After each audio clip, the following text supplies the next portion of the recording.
All right. And it's all you. All right. Thank you all for coming tonight. I am really happy to be able to teach this class. This class is one of the ones that I've been teaching the longest in the SCA, and I think it's a lot of fun both for new members and as a refresher for more established members. As we said, if there is an opportunity to ask questions, if something comes up, please let me know. I also see that we have at least one person from outside of Calontir. That's phenomenal. I am going to try to talk about this both very broadly and with some Calontir specifics. So, for those things that are Calontir specific, please be aware that your kingdom might be slightly different. And also, if there is a point of interkingdom anthropology that we can talk about, I would be delighted to do so. I am going to attempt to share my screen. Can you all see this? Sure I can see can. it. Yep. Okay, now if it will actually start. There we go. So, the class is Courtly Grace's Understanding Rank and Protocol within the SCA. Here's our agenda because, the basics of public speaking, tell them what you're going to tell them, and then tell them what you told them. So, we're going to go through an introduction and basic principles / some frequently asked questions right up at the top. Then we're going to go through the structure of the award system in the SCA. And we're going to do that through royalty and royal peers, bestowed peerages, landed baronages, grants of arms, and award of arms. Then we're going to follow it up with royal protocol and court protocol. So kind of two sections to the class. First is an ID card to help you identify who's wearing what.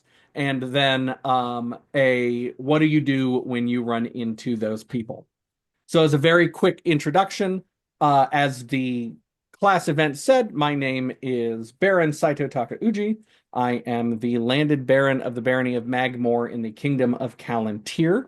I am also, as of August, a member of the Order of the Laurel, and I have been a herald almost as long as I have been in the SCA.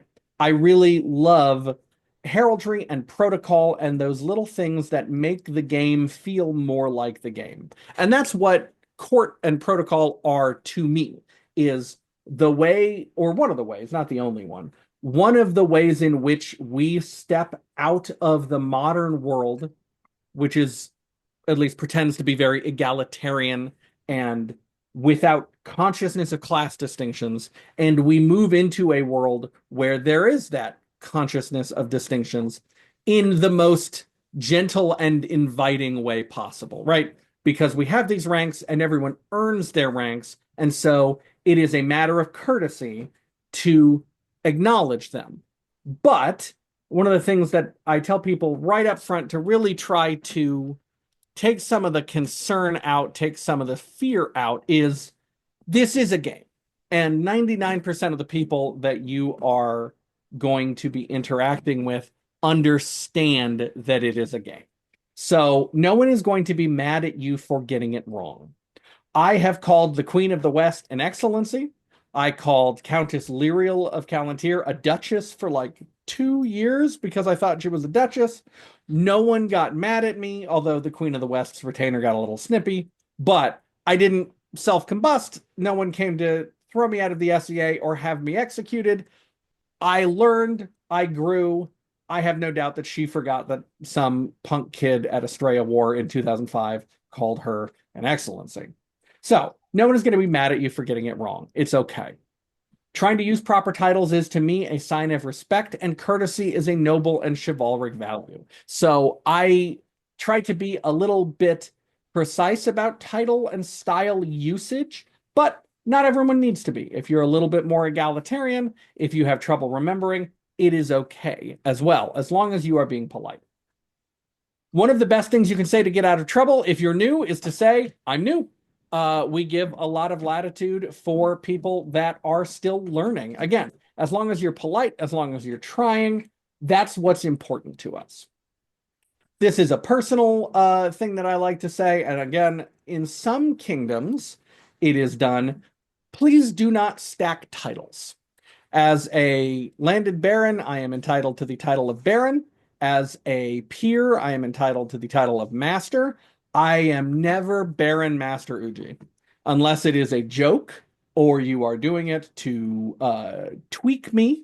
But that's just not how we do it. The higher title or the more preferred title replaces the lower or less preferred title. Coronets, anyone with a coronet on their head, if you don't know what coronet that is, just call him Excellency. And we'll get into that why. But Excellency is not a bad bet. It covers most of them. And everyone who has one either is or will be an Excellency in addition to whatever they are. And then finally, again, relax. I promise. This is fun. This is part of the game. This is the instructor adjusting his chair because it sank. All right. Now I'm a little bit taller. So royalty and royal peers. And I'll explain why we're putting those together as we go through it. Here is a really Calontir specific bit. Royalty. So this is the current royal family of Calontir. If you are from another kingdom, this is not your royal family. Sorry, they're awesome, but your royalty is no doubt equally awesome. So the royal family in Calontir, and I will get into a distinction since I do see at least one person of Ansiora. The royal family of Calontir consists of, at most, the king and queen and the prince and princess. We don't always have both. There's about 6 months of the year divided into two roughly 3-month segments where we don't have a prince and princess. Obviously, unless there is a horrible tragedy, we always have a king and queen. The current king and queen of Calontir are their majesties Robert and Mage. The address or style, and I've used address because more people know what that means. It's, how do I address you? But the technical term for the term you use to address someone is their style. So, sorry, Antonio. Out of curiosity, and this is a bit of interkingdom anthropology, does Calontir ever do the concept of Prince and Princess Royale for the minor children of the sitting king and queen, or is that just something that we do in Nate and Velt? So we have done it.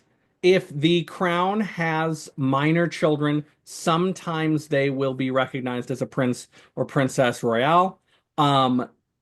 Since we're a little bit of a less formal kingdom to begin with, I'd say maybe 50-50 on if they do, especially if the kids are a little bit older, they may not. We also don't have any kind of formal, we don't have any kind of formal coronet to recognize them. So it's a very informally done thing.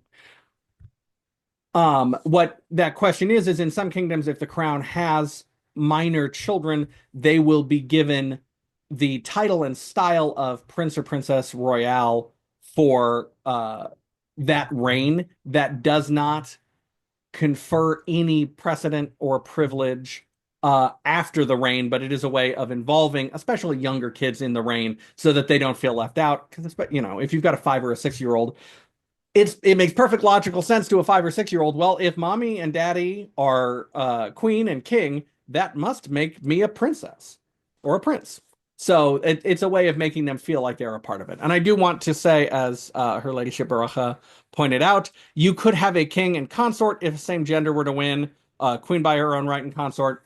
I have opinions about what titles should be used if that ever happens in Calontir. We can talk about that at the end. But yes, it is no longer the case that they have to be opposite genders or that the man or the male or male presenting has to be the one that wins the tournament. There have been a number of queens by right of arms and princesses by right of arms in the SCA. The address for a king and queen are your royal majesties at the most formal, or your majesties one step down. It is also perfectly period appropriate to address a royal, the crown that you are in fealty to, as sire. Sire indicates that hierarchical relationship. So technically, it is not appropriate if you are doing it to a crown you are not in fealty to or a foreign crown. The term in office of royalty is 6 months, roughly. Calontir actually just went to a system where one reign is slightly shorter and one reign is slightly longer in an attempt to balance out how many events each reign is expected to attend as opposed to how many months they are on the throne. But we also joke in Calontir, changing the calendar is the sport of kings. So that may change in a couple years. But for now, they are roughly 6 months. And they wear crowns. In Calontir, the sumptuary law says that the crown wears crowns of gold ornamented as acceptable to them. So theoretically, they could wear anything they want that is acceptable to them.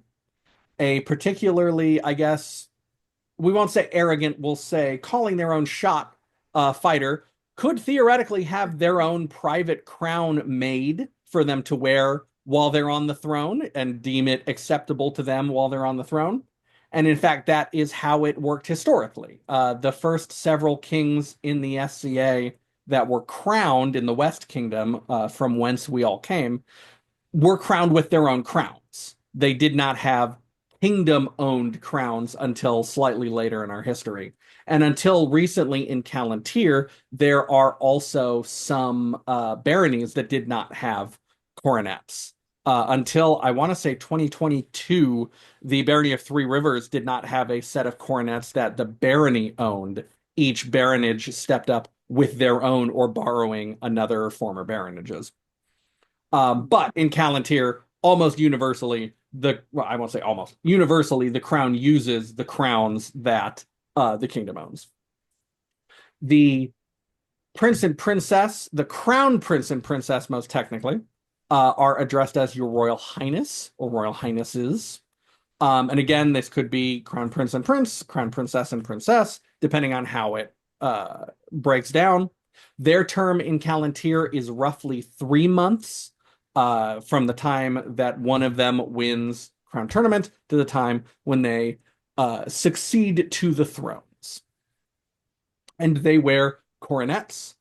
Interestingly, they are technically the only people that don't get to approve their own coronets because the coronets of the prince and princess ultimately have to be acceptable to their majesties as well.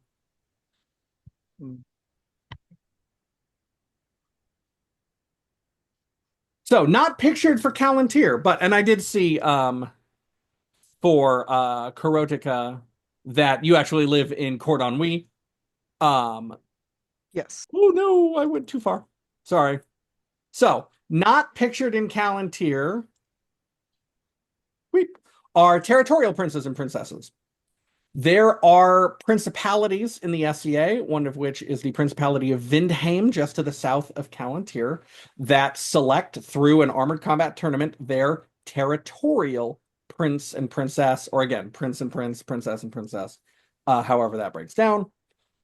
They are addressed as your highness, not as your royal highness traditionally. That is one of the distinctions between the heirs to a kingdom and independent princes and princesses, and their terms generally are 6 months as well. Calontir does not have any, but we did when we were a principality of the Midrealm. Almost all of the kingdoms that came after the initial creations, right? So after those kingdoms that came into existence sui generis without precedent, all of the remaining kingdoms were principalities of other kingdoms first. So the West Kingdom, which was the first kingdom, wasn't. The East Kingdom, which was the second kingdom, wasn't. The Middle and Atenveld were not. I don't believe, although I can be corrected on that for Atenveld. Oh, But then all of the other kingdoms sprung off from them. Yes, Antonio. Thank you. I was hoping that you would correct me if I got that wrong. absolutely. And it's a fun little factoid because Atenveld is the first to go all the way. We originally started as a barony, and the barony has actually has continued on continuously from being the being the first non-kingdom group in all of the SCA through today. A few months after the barony was established, it also a secondary form called the Principality of Atenveld became the first principality in the known world. And after that had about 6 or so reigns, it then ultimately became the Kingdom of Atenveld, and and then the barony and currently kingdom for the last 50 something years have been running in parallel together for all this time. So We're not one of the big three that were without precedent, but we were the first under the current system. Perfect. Thank you. And I do love that Atenveld is, as far as I'm aware, the only kingdom where you can live in Atenveld. There is no barony or shire of Calontir in Calontir. Atenveld is the only one that maintained that kind of like it gives it a very New York vibe, which I really appreciate. Indeed it And is. those terms are 6 months as well. So, royal peers, and the reason why I'm including them is because the highest ranks in the SCA are those ranks which have previously served as crown. You get something for being crowned once, you get something for being crowned twice. After that, you don't get anything else because we kind of ran out of ranks since we skipped one historically. So, once you step down from your first reign as crown, you are made a count and countess. This is a requirement. If you stepped down and were not removed by the board, you are a count and countess. The address for a count or countess is Your Excellency, and in Calontir, they wear gold coronets that are embattled. Embattled is the right angle design that you see on that coronet that I have borrowed the picture of. It is referring to the battlements on the top of a fortress, right? So picture a medieval fortress. You're picturing crenellations, embattlements. That is what their coronets are. If you are so fortunate as to serve as a crown twice, you, after that, step down and become a duke or duchess. Your address becomes Your Grace, and you have a coronet that in Calontir has, well, excuse me, you have a coronet of gold in Calontir that has strawberry leaves. These you will see in Calontir embattled coronets that are not all gold and strawberry leaved coronets that are not all gold. It's not that strictly policed that they be gold. What is much more strictly policed in Calontir is that we have a height limit. It is, I believe, 4.5 inches maximum for counts and countesses, 5.5 inches maximum for dukes and duchesses. Most people don't go the maximum height because wearing one regularly now, I can tell you, even if I was entitled to almost 6 inches, I would not want to have that much metal on my head. I get a headache with what I've got. One of the things to look out for is you will often see these are expensive. Well, leather ones less so. This is a leather coronet. Metal coronets are expensive, and so you may not want to have a completely different one made if you are a countess and win again. So you will often see embattled coronets that have strawberry leaves added to them, either between the embattlements to create kind of an even rim, or just on them prominently to let you know that it is actually a ducal coronet. Because we are not actually noble, we don't actually have that much money that we can just have them made willy-nilly. Or maybe you do and I just don't. Not pictured in Calontir, Viscounts and Viscountesses. These are addressed as Your Excellency, and they have been a territorial prince or princess once. There is no upgrade for a individual who has been territorial prince or princess more than once. That is because we made counts first, and then we made counts and dukes first. And so we were like, well, now that we have territorial princes and princesses, we'll use Viscount. But that means there's nowhere to go because we don't want to say twice a prince equals a count. So they don't get anything for winning again. In Calontir, they wear silver embattled coronets, and that's the distinction. A silver coronet with embattlements is a Viscount or Viscountess, and a gold coronet with embattlements is a count or countess. Other kingdoms, Viscount and Viscountess is much more willy-nilly. Like, embattled coronet and strawberry leaves are society-wide protections. Those are consistent throughout the known world.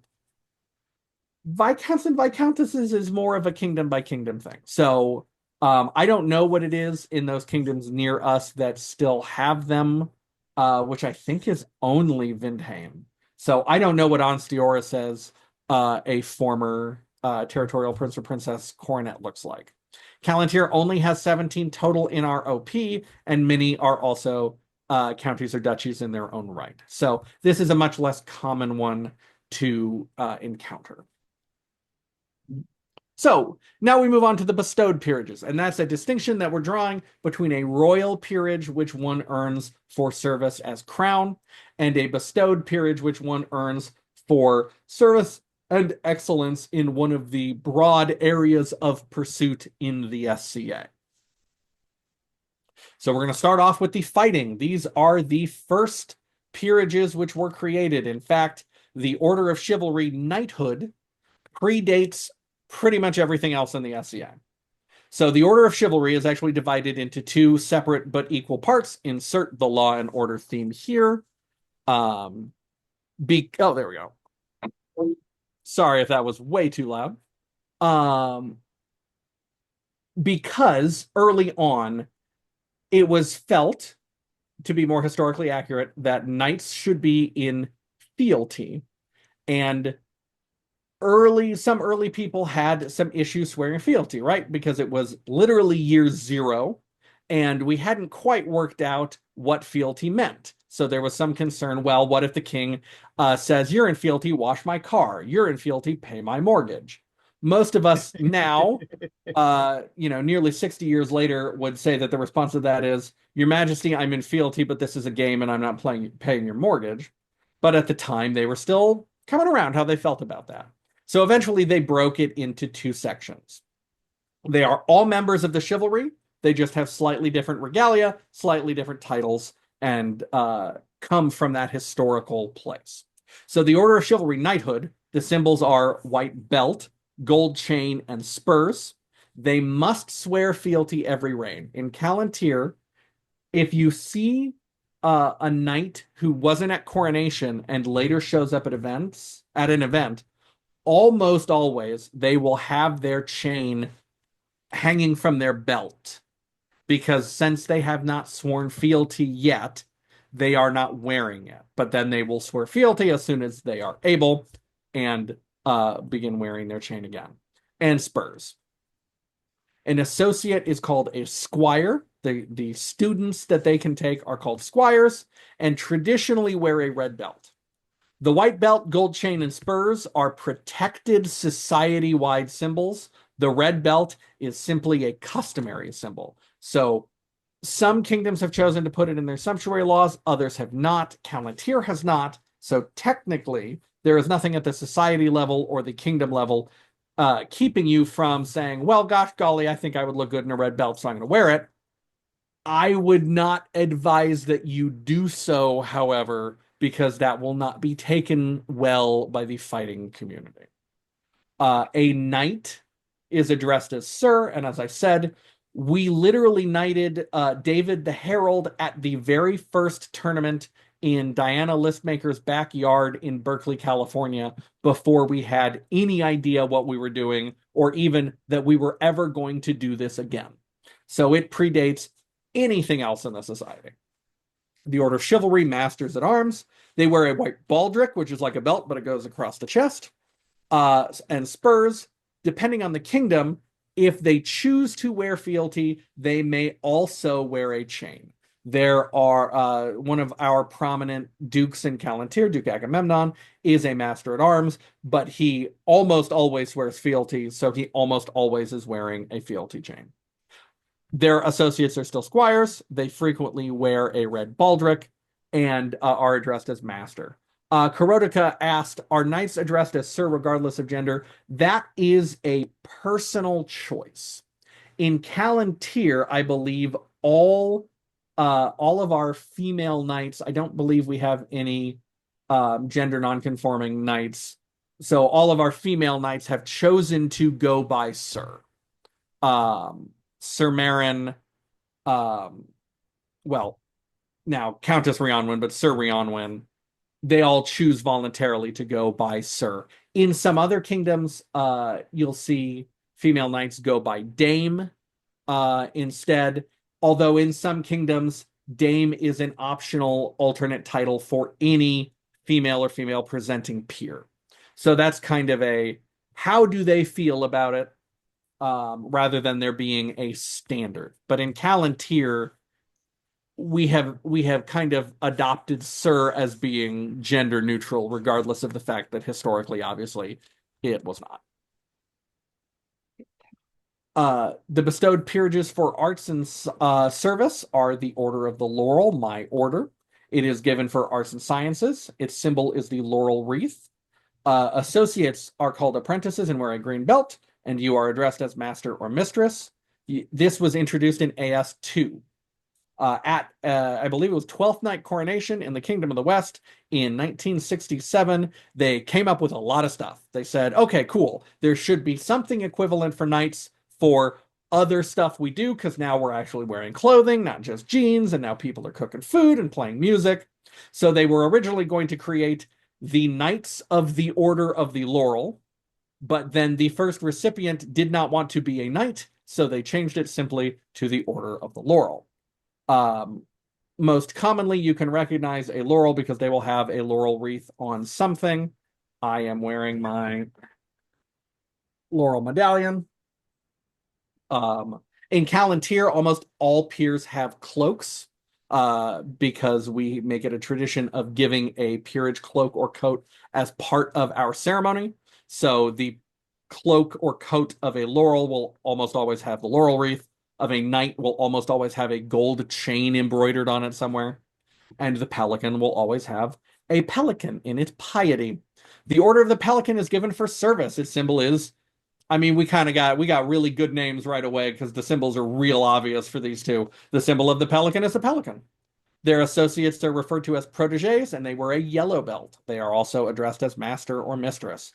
They were introduced in AS5 because it took us 5 years to go, well, okay, now we've got these two peerages, but someone who's doing the accounting isn't really doing an art or science, and maybe we should have a distinction between kind of more modern end service and more arts and sciences. So they went with the Order of the Pelican to give to a gentleman by the name of Bon Coeur, which means good heart, who was a early officer of the SCA. And they actually gave it to him as an imperial award. The board of directors, essentially, who styled themselves as the imperial electors at the time, created it as an imperial award. And then the kingdoms went, oh, that's a pretty good idea. We're going to steal it. And then the board of directors stopped giving out awards, and it remains just a kingdom award. And it is called a pelican in its piety because it was believed in the Middle Ages that a pelican would vuln, V-U-L-N, itself pierce its own breast to feed its children with its blood. Needless to say, in period, this is a very religious symbol. The pelican is associated with, I mean, kind of the most obvious, yes, as Baracha just pointed out, is a very religious symbol associated with Jesus because of the obvious correlation of a sacrifice of blood for the benefit of others. Non-Christian peers in the SCA modernly have had to decide how they feel about wearing that symbol, but it is broadly accepted in the SCA. The final bestowed peerage for now is the Order of Defense. The symbol is 3 rapiers crossed at the tips and a white and silver livery collar with the pendant of the order. Addressed as master or mistress, associates are called provosts. They wear a red livery collar, and it was introduced in Mighty AS 50. We took a couple decades off of making new peerages, and then after a somewhat tumultuous history, came around to a rapier peerage. Having been on the Additional Peerage Exploratory Committee, when we were trying to come up with what regalia to give them, I can tell you it is a lot harder to come up with regalia 50 years in the game than it is in the first 5 because a lot of stuff was taken.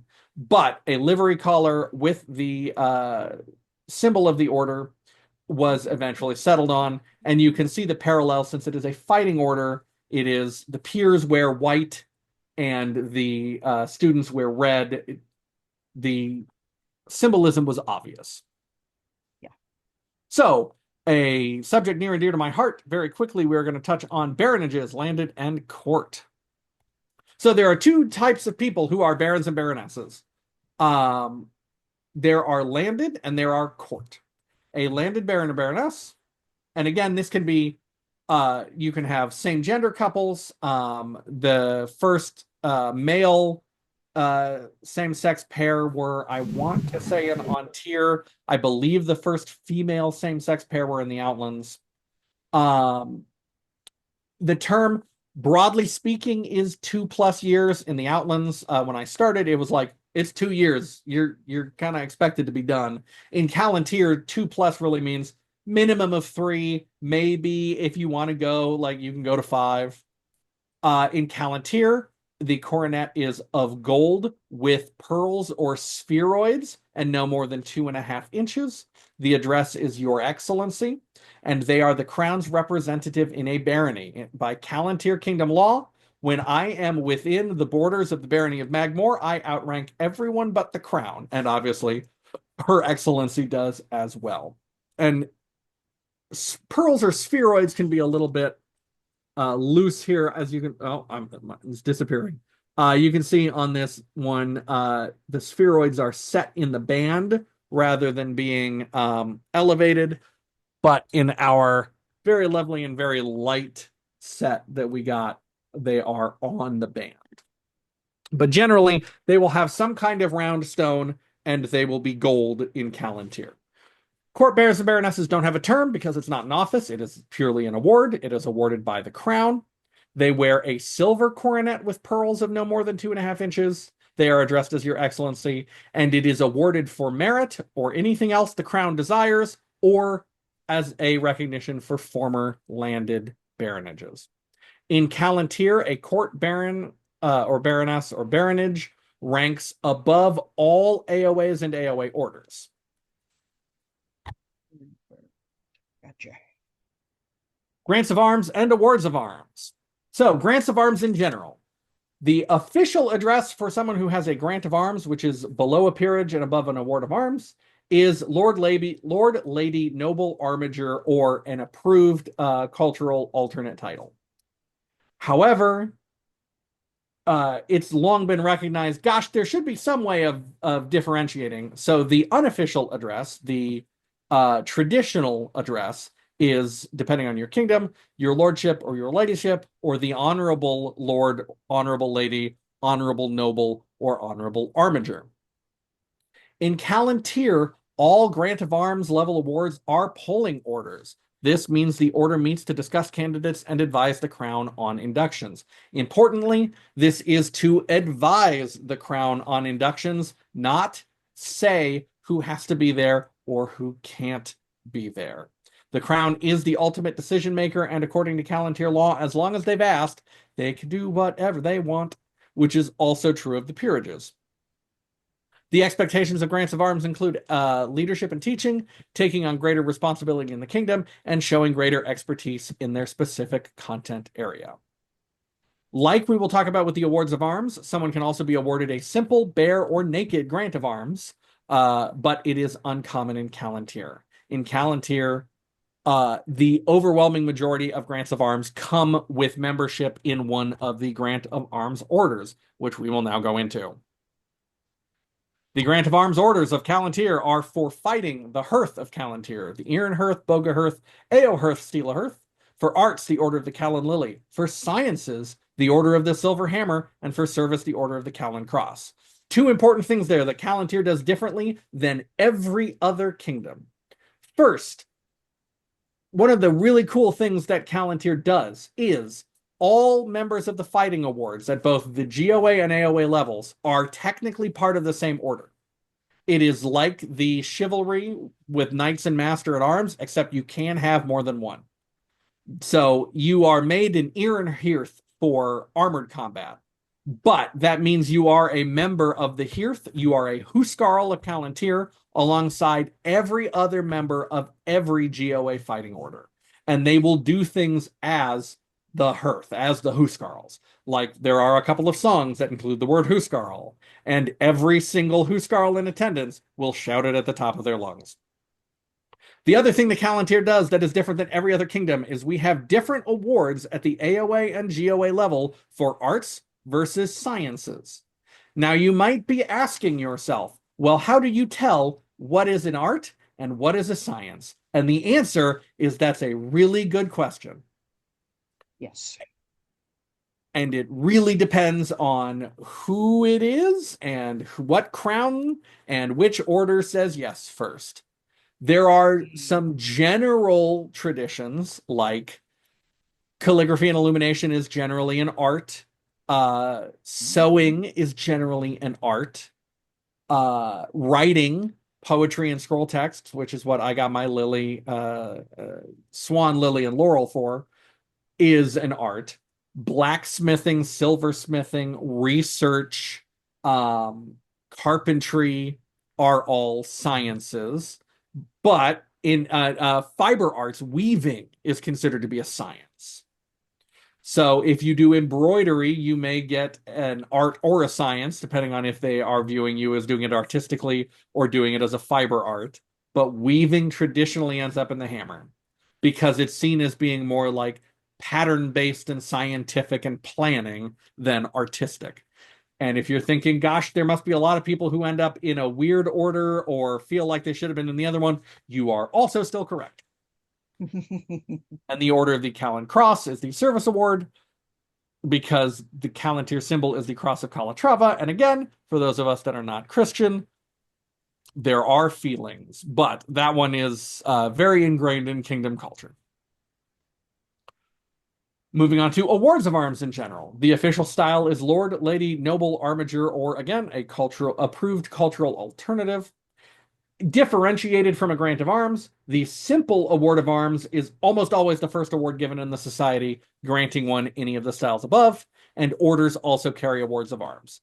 In Calontir, just to be confusing, some of them are also polling orders and some of them are not. Due to the unique history of Calontir and how isolated we both were and felt from the mid-realm when we were in the Middle Kingdom, we decided that our AOA fighting awards are polling orders. And so all of them are. None of the rest of the AOAs are.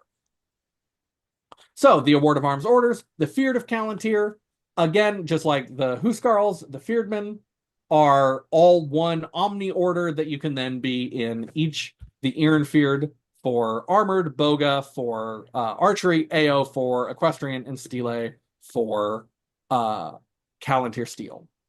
Arts is the Order of the Golden Callan Swan, Science is the Order of the Leather Mallet, and Service the Order of the Torse. The kingdom trivia that I will give you now is that there is one person that is the only one in Calontir who is a member of every Feared and every Huskarl order, and that is His Grace Duke Xerxes, who is a machine. Just legitimately in almost any discipline, the best in Calontir. So now we're only a little bit over the halfway mark, and we can come to court protocol, which is good because at about 45 to 50 minutes, the little voice inside my head starts going, Uji, they're bored out of their mind. Stop talking. So we'll get there. What to do if you're called into court? First, don't panic. You will never be called into court for a bad thing. No one has ever been legitimately banished from the SCA to their face in court. If you are going to be kicked out of the SCA, you have been notified in advance, there has been an investigation, and you got a registered letter saying, don't show up again. You are being called into court for something good. You're getting an award. Someone has a gift for you. The Crown just wants to give you a shout out. Or maybe you lost your keys and they want to return them to you. But it will never be a bad thing. Generally speaking, you approach to roughly 10 feet of the thrones, and don't worry, I have a diagram, or to the edge of the audience seating, and you bow or curtsy or make some gesture of respect. You then approach to the thrones and bow, curtsy, or gesture again when you get there. And this is the most important one, please, as someone who gives out awards and sits in courts, kneel on the cushions. There will be cushions there. Those are for your knees, because we frequently have these in rough outdoor sites or indoor gymnasiums, and none of our knees are getting any younger. So please, please, please kneel on the cushions. There may be footstools there for the crown as well. You can generally tell the difference. I cannot tell you how many times I've seen someone starting to go down on a hard floor, and I've had to like pick the cushion out to slide under them. Great sport, but please, please, I beg you. Then you will listen to the crown or coronet talk to you. They may hand you something. They may put a medallion around your neck. They may shake your hand, give you a hug.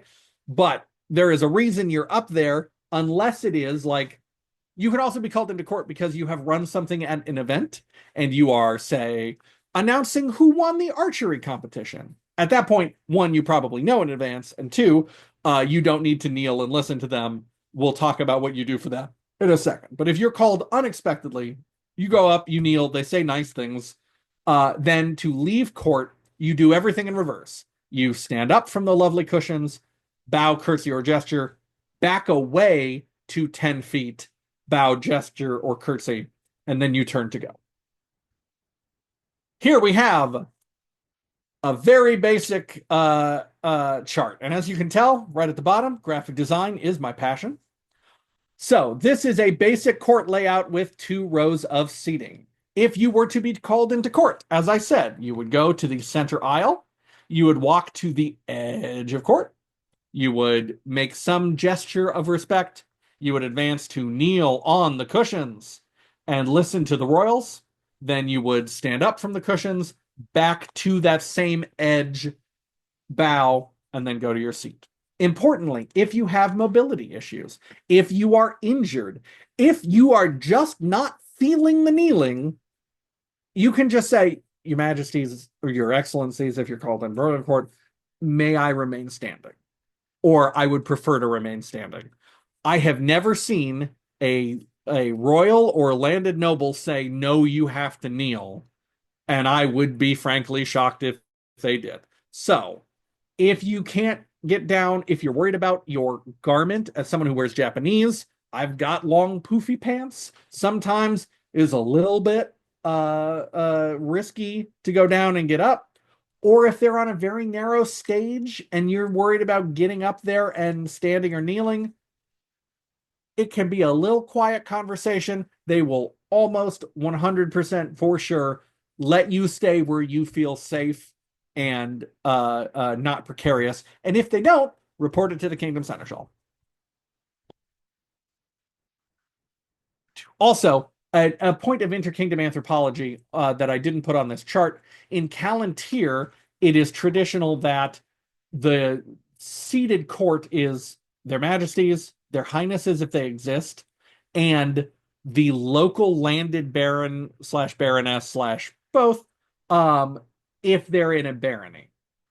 Calontir does not do more than that. In other kingdoms, like in the Outlands where I started, it was the tradition that every landed baron and baroness sat court with their majesties. So we would have these big, expansive courts that were really intimidating to come stare down like, oh God, there's so many people. Calontir does a more informal, a little bit smaller. Generally, when you go into court, when you're doing that initial stop to bow, curtsy, or gesture of respect, you can just do, if there's more than one person, more than one group seated up there, you can just do one and kind of make it to everyone, or you can do multiple. If you are going to do multiple, you would do it in order of precedence. Bow to the crown, bow to the prince and princess, bow to the baron and baroness. Again, because my persona is Japanese, I actually try to bow at different angles depending on who it is. The crown gets the lowest, the prince and princess slightly less, and right now I don't bow to other landed barons and baronesses because we are of the same rank. I give them a nod of respect, but before that I had an even shallower bow for barons and baronesses. Encounters with wild royalty and nobility.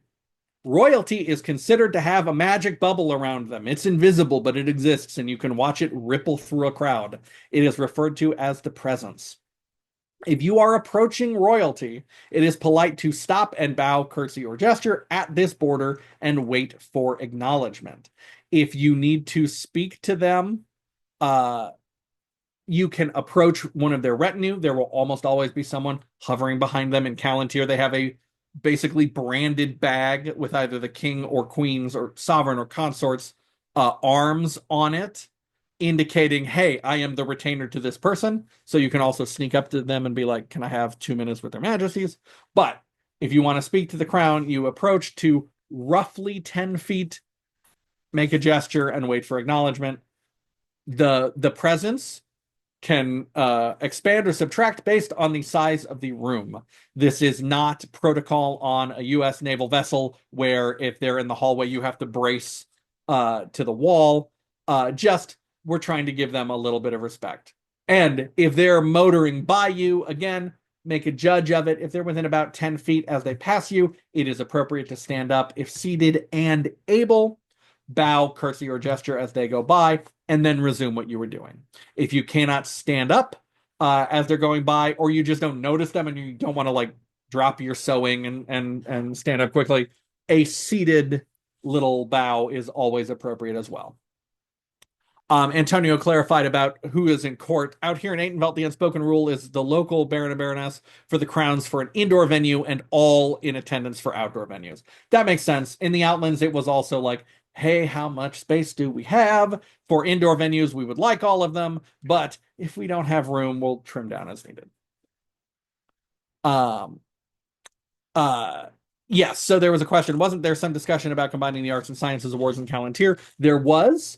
One crown put that out there to happen. The next crown did not pursue it. So as of this moment, they remain separated. Landed baronages also have a kind of presence, depending on how formal you want to be. In some kingdoms, it is much more formal than others, and every landed baron and baroness, or even sometimes, court baronages and royal peers get their own little bubble. But a polite head nod or bob is never going to go amiss. Calontir is a less formal kingdom, so one, I'm never going to expect a presence even in my own barony. We just got too much stuff to do. We're not a big barony. But also, especially if I'm at someone else's event, in Calontir, we never expect to have that. But in other kingdoms, it is a little more formal. Many people consider the thrones to have a presence as well and will bow, curtsy, or gesture if passing within 10 feet of them. Some people and some kingdoms, as a matter of philosophy, don't bow to inanimate objects.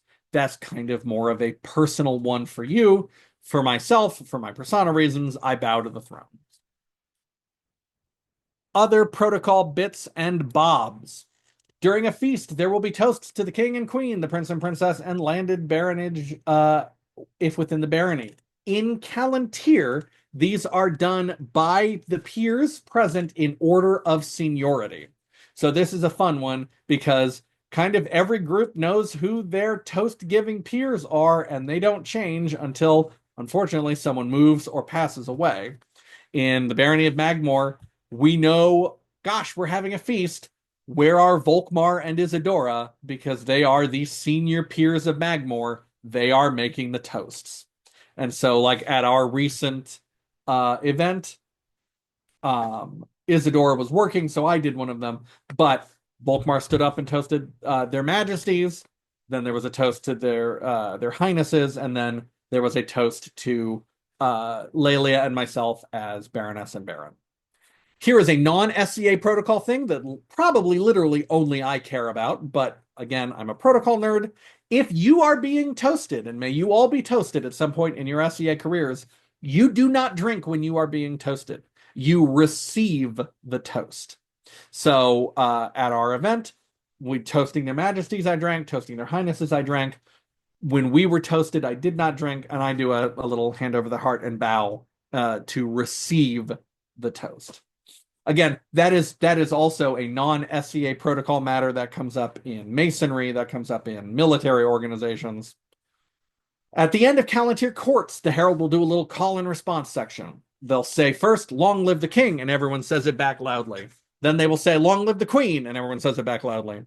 Then they'll say, "Long live the prince and princess." Oop, that was supposed to say, "Long live the prince and princess," not just the princess, although we do love her.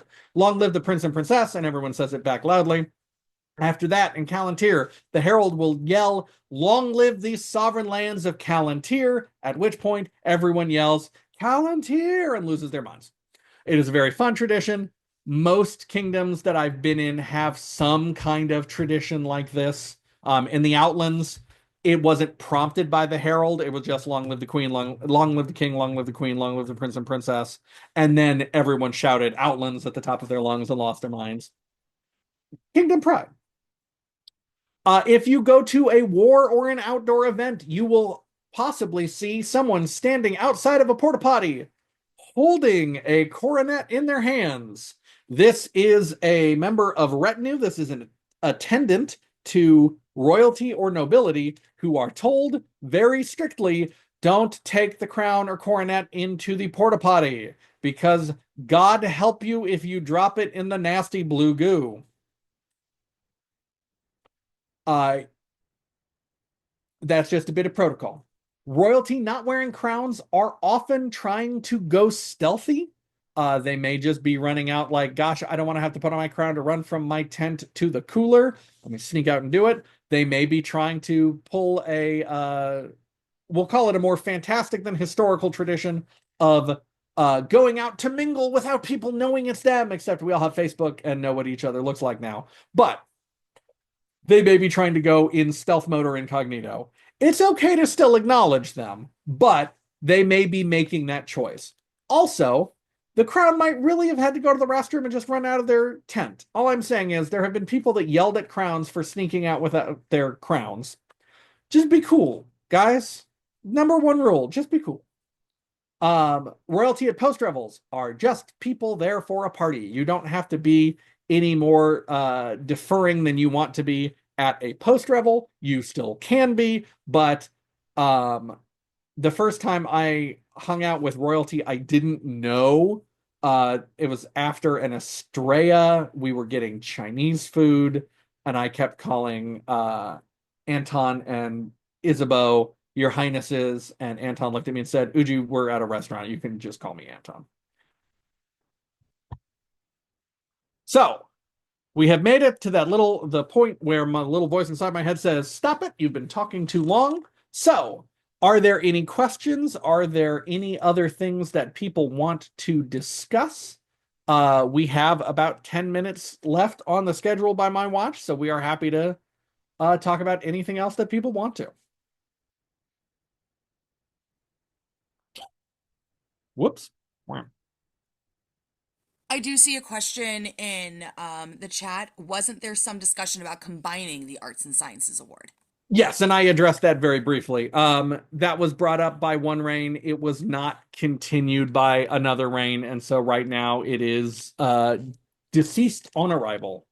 It may be revised by another crown. It is kind of the third rail of Calontir decision making. Yes, Birna. Okay. I have no idea how many years ago this was. It was when Duchess Alyssa first stepped down as Duchess, as in Cain and Alyssa. One day I passed them, and I probably was in the SCA just a few years at that point, and not knowing who they were or how to address them, I called her "Your Godliness." She immediately turned around to her retinue and said, "I like that. Use that from now on." I don't necessarily recommend it, but I've been using it for almost 40 years now, and it has always held me in good stead. I mean, I can't think of anyone who would particularly object.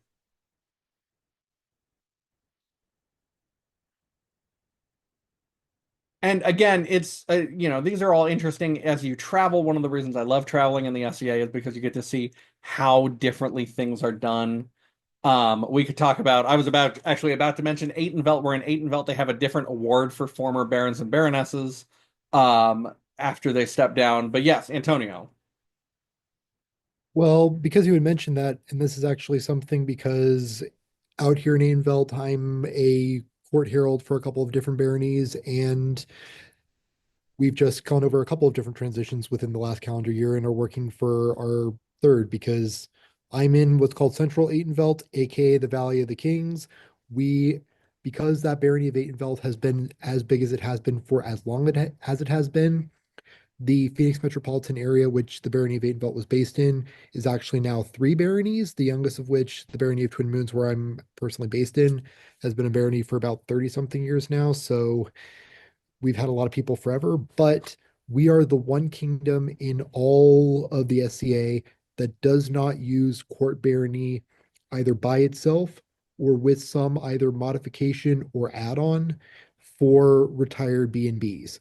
We do what is called Thane and Banthane because I know Thane is a thing that is treated differently in some kingdoms where they have it as a different one-off, or everywhere else where it doesn't. It's a language equivalent for a baron or baroness of either variety, whether it's landed or court. And out here, it gives you the title of excellency. It allows you to wear a baronial coronet and have Thane or Banthane in front of your name, but not any of the other language equivalents.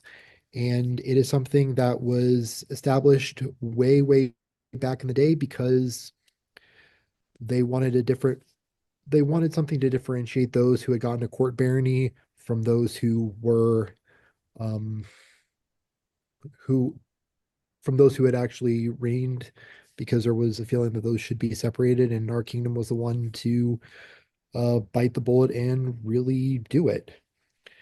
And then the other kind of question that I had, or that I wanted to ask, and I know that every group and every kingdom does this a little bit differently, when it comes to the royal bubble, whether in court or walking about, what is Calontir's notion on being armed? How high up do you have to be in order to have a sword on your belt when you're talking to the crowns? So in Calontir, the tradition is that anyone who is in fealty to the crown may approach them armed. Because if you are in fealty, then you are the crown's sworn gentle, and so you can come into their presence into court armed. If you're out and about, it's not even that much paid attention to. Um and no one is generally stopping you if you're called into court and you have a knife on your belt to ask, like, hey, are you in fealty? But that is the tradition, is that if you are in fealty, you may approach them in court armed because they have nothing to fear from their oath sworn liege person. In the Outlands, the tradition was that every court of the Outlands is a war court, and the crown of the Outlands has nothing to fear from its populace, so every member may enter court armed. It is not as common in Calontir, but you will see sometimes in other kingdoms, people make a big deal of stopping at the edge of court to disarm before entering, and suddenly they have 30 knives that they're taking out of everywhere and, making a big show of it for shtick. But yeah, in Calontir, the tradition is if you are in fealty, then you may approach in court armed. Very good to know. Thank you so much. I think it's Artemisia that they treat it as an award of arms is literally awarding you the right to bear arms in front of the crown. And so they will also ceremonially present you with a dagger when they award you arms.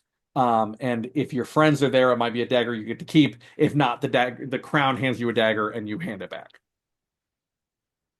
Cool.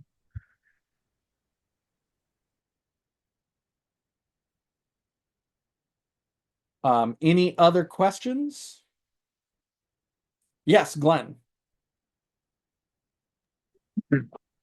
Other than what you had mentioned about red belts not being an strictly official rule, but definitely a faux pas, are there any other, like, not necessarily forbidden, but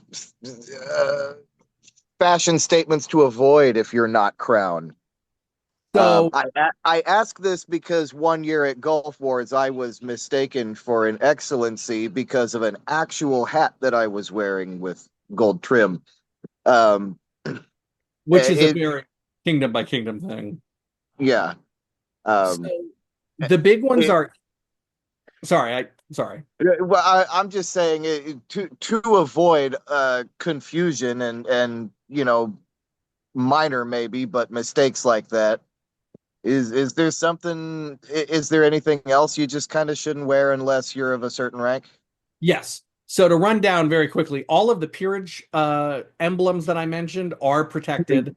Yeah. Um, but then red belts for squires, green belts for apprentices, yellow belts for proteges, and red collars for provosts.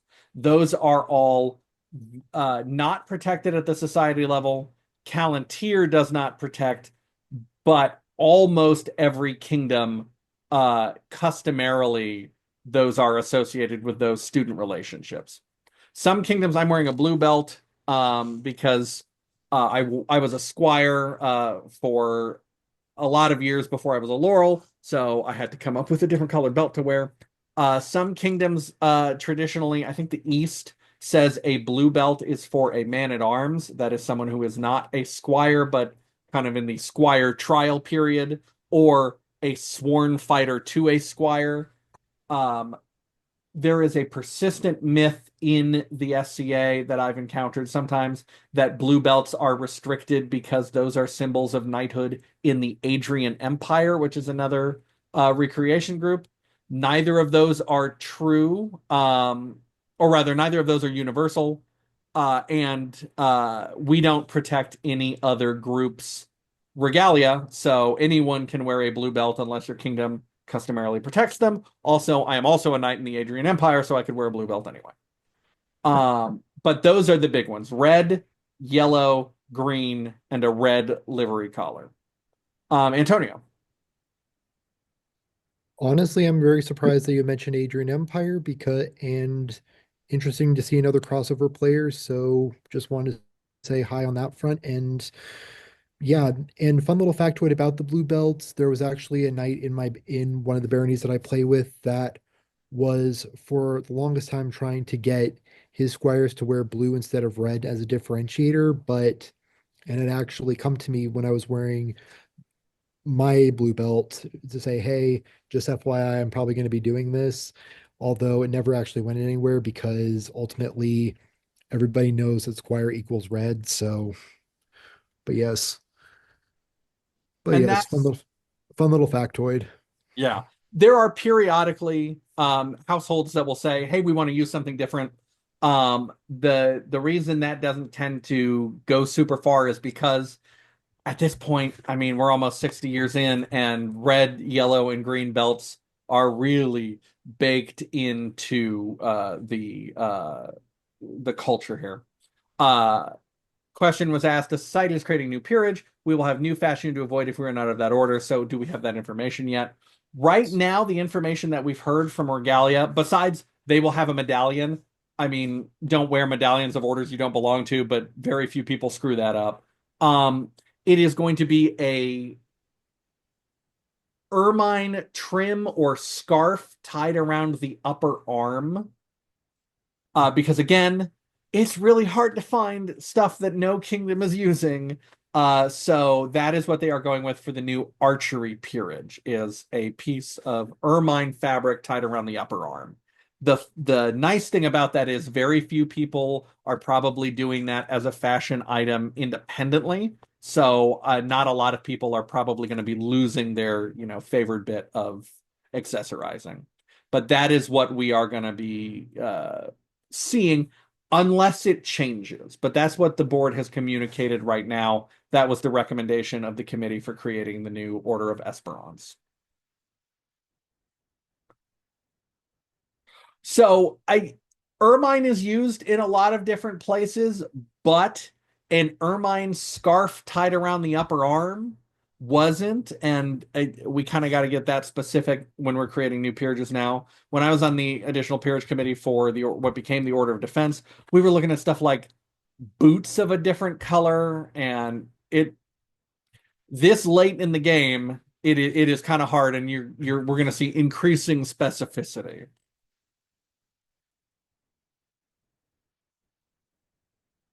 All right. Are there any other questions? Okay. I'm gonna drop my personal SCA work email, as weird as that sentence was, in the chat. If anyone ever has any questions or follow up or anything else that you want to send me, feel free to shoot me an email at officerugi@gmail.com. I'm always happy to answer questions about protocol or that kind of stuff. And thank you all so much for coming. Thank you so much for doing this. I am now ending the live recording.